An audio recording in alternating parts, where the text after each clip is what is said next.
Hello everyone, my name is Dilys Finlay and I'm an art specialist teacher at Beecroft Garden Primary School. I'd like to show you around our building just to give you an idea of the sort of art we do, and I'm hoping to inspire you as well. I also want to show you that art education is about all of the senses. It's critical thinking, it's problem solving, it's communication and collaboration, it's resilience, self-direction, risk-taking, imagination, reflection.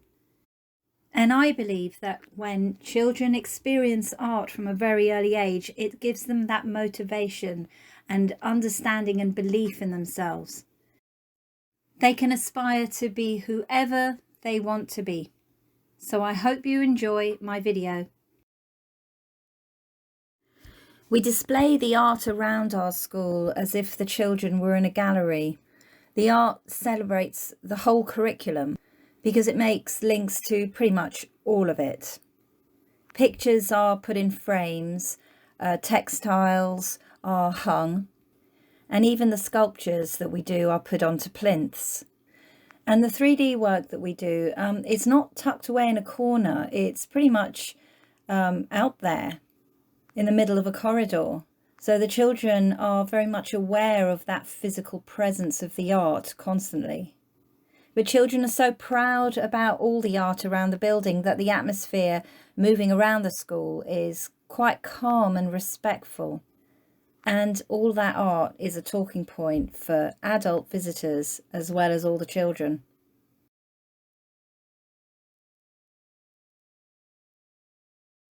Some of the most powerful pieces around the school are the ones where children had to make sense of using new materials that they hadn't used before, and often working together with others. It could be something quite simple like they didn't realise how messy the activity was going to be, and their shoes got a bit messy and they didn't get on with their partners. Sometimes there were quite a few arguments that came out of those episodes because there was a lot of frustration in the air on many levels. But what I found really interesting was as the work began to manifest, there was a sort of transcendence that happened. So they forgot all about the mess. They forgot about their little rivalries with their partners. And they saw what was actually happening before their eyes, an amazing piece of work, a physical piece of work that was happening right in front of them that they had created. They began to take risks, use creativity, and show a sense of self-direction. And those communication skills certainly got used well.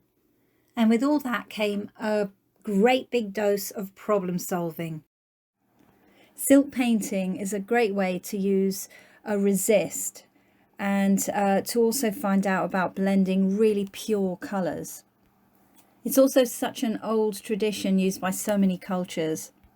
This gharial crocodile, which was enormous and took ages to get framed, was for an India project, and it took a very long time to do. It took about 5 children to draw it out on very large paper, and then children took it in turns in small groups to paint each section. Celebrating Black History at Beecroft Garden is very important for us. Black History shouldn't be celebrated for just 1 month of the year. We really believe that celebrating Black History should be 24/7, 365, as a reflection of the diversity in all our communities. Should be part of the whole curriculum. So Black History should be more than a month, and I absolutely love doing this with art. Check out this amazing collaborative windrush sculpture made completely out of recycled materials. It's so brilliant. Mistakes are things I really encourage in my lessons. Not only does it develop resilience to see beyond that sticking point, but the experience also becomes transformative. And then, by talking about their experiences, they can use the newfound confidence in the follow-up lessons when working collaboratively to a larger scale also. Doing art is an all-brainer. a problem-solving exercise. We should be using as many art tools as possible to develop resilience, and this in turn feeds into so many areas of life. It helps you to become braver and more confident and more able to deal with change. Here's a brilliant example of collaboration at its best. We've got parents up scaffolding, overcoming their fear of heights, often not wearing a hard hat, as you can see, helping to produce this magnificent mural by Lewisham School of Muralism. When the base design was given its first coat and the structure of the design was completed, many of the key worker children from last summer's lockdown came and designed some little mini beasts near the bottom. As you can see, this is brilliant. And we're hoping to add a few more mini beasts a bit later on. Here's some more examples of outside learning and collaboration. We've got a blacksmith, a stonemason, and a graffiti artist. And look at all those different tools the children are using. Okay, so I've talked about how Beecroft Garden shows its art, so it's like being in a gallery. And you can definitely see that the children's artwork is good enough to be in a real gallery. In fact, it's so good, it can even be on TV. Here's a video of me a few years back with the help of a couple of my friends. It makes you feel good when you're producing art because it makes you, sometimes you get to express your feelings about what you're doing.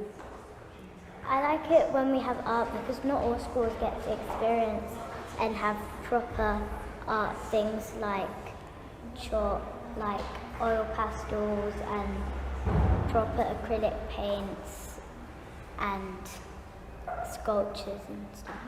Because most of the equipment that we used in school for art, you don't usually get until you're in secondary school. It's making them dream, it's giving them that sense of hope and sense of achievement and fulfillment, which is so important for children to have. And so many changes happening in London at the moment, and for London children to feel that they can dream and aspire to things is the most important thing. The Art House Gallery in Lewisham is allowing us to show some artwork from Beecroft Garden Primary School, and we thought we'd put it out there in the community and see what kind of reaction it will get if we try and sell some of the work to raise money for some very special projects for our own school. We've got an amazing area of land which we want to develop with bee-friendly plants, and we're thinking of having beehives on our roof and to educate the children about the importance of pollination and how bees are so important and how without bees you wouldn't have plants, you wouldn't have life. So the whole thing kind of is a very holistic approach to planet Earth. Art is being continually knocked back in educational establishments because it's an expensive medium to uphold and to upkeep. And because of all the sort of moving goalposts within the educational establishment, a lot of heads of schools are kind of cutting back on that. Well, I think it's great. I work in the visual arts anyway, and to see a school putting art at the centre of its ethos is something incredibly different, I think, at the moment, very important, because art is something I think which is being squeezed quite a lot in schools. And at Beecroft Arts, they're in the centre of everything. I direct an art fair at the Saatchi Gallery, and so I think artists are really important. They're really important to London, they're really important to the country, and it's great to see all these, young children really engrossed in art at such a young age.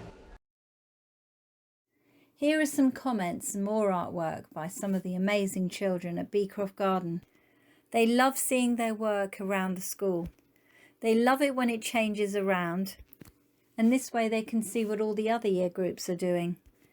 But it's the way the art is hung around the school in a physical space, where children have to actually stand and look and walk around the artwork. It becomes part of the same space that they share. This is what gets them to have a relationship with art in their everyday lives at school.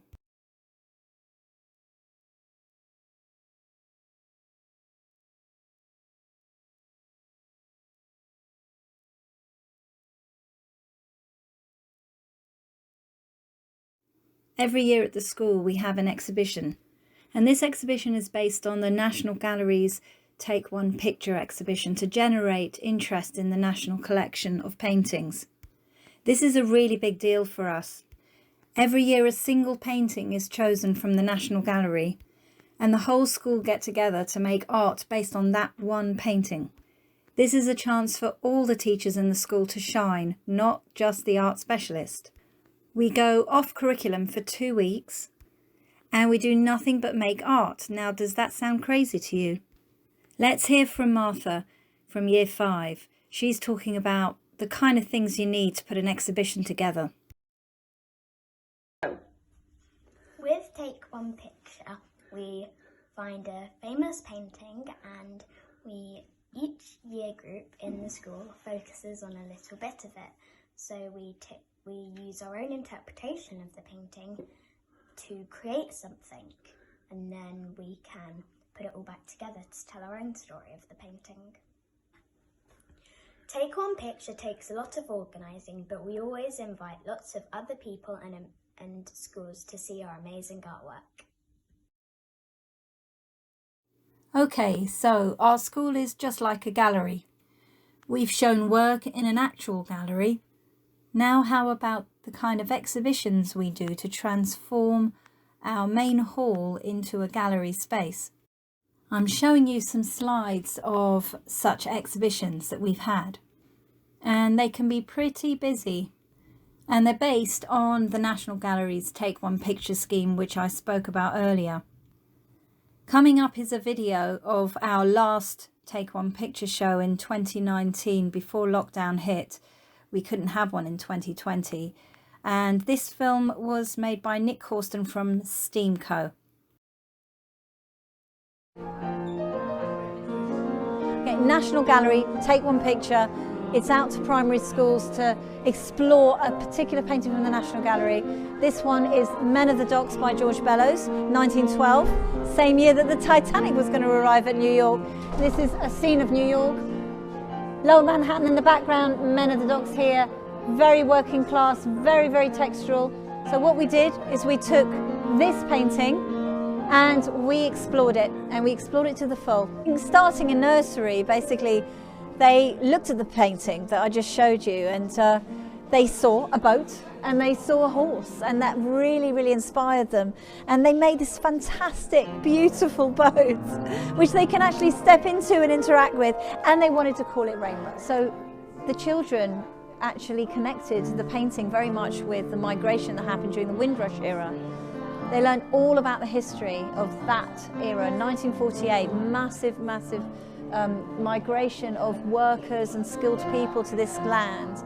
And they made some amazing poetry and writing and diary entries, and of course this massive sculpture. These are all Year 6 poems, all individually written. One of 2 horses in the actual painting, based on Romans because of mosaics, but we made it entirely out of junk modelling and recycled buttons. The buttons were all donated by a lady that was shifting her departments in a higher education college, and we got handed kilos and kilos of buttons and made this. It's all recycling. So coming over here, we've got the skyline of London as expressed by Year 2. They went to centre of London, they took pictures from the River Thames, they made loads and loads of junk modelling buildings and skyscrapers. This has been a really, really inspiring evening. We've had so many visitors exploring, what we do, talking to the children, guiding them around the exhibition. This is like absolute proof about how art connects.